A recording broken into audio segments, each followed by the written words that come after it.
How to attach WrapCulture handmade twists.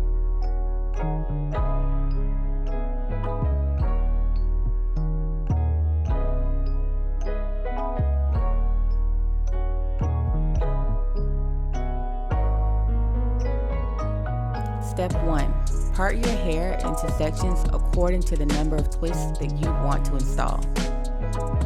Step 2. Pre-braid each section. Step 3.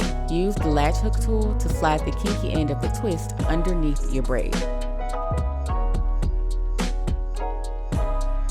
Step 4. Blend your hair with the extensions and twist until you reach the end of your natural hair.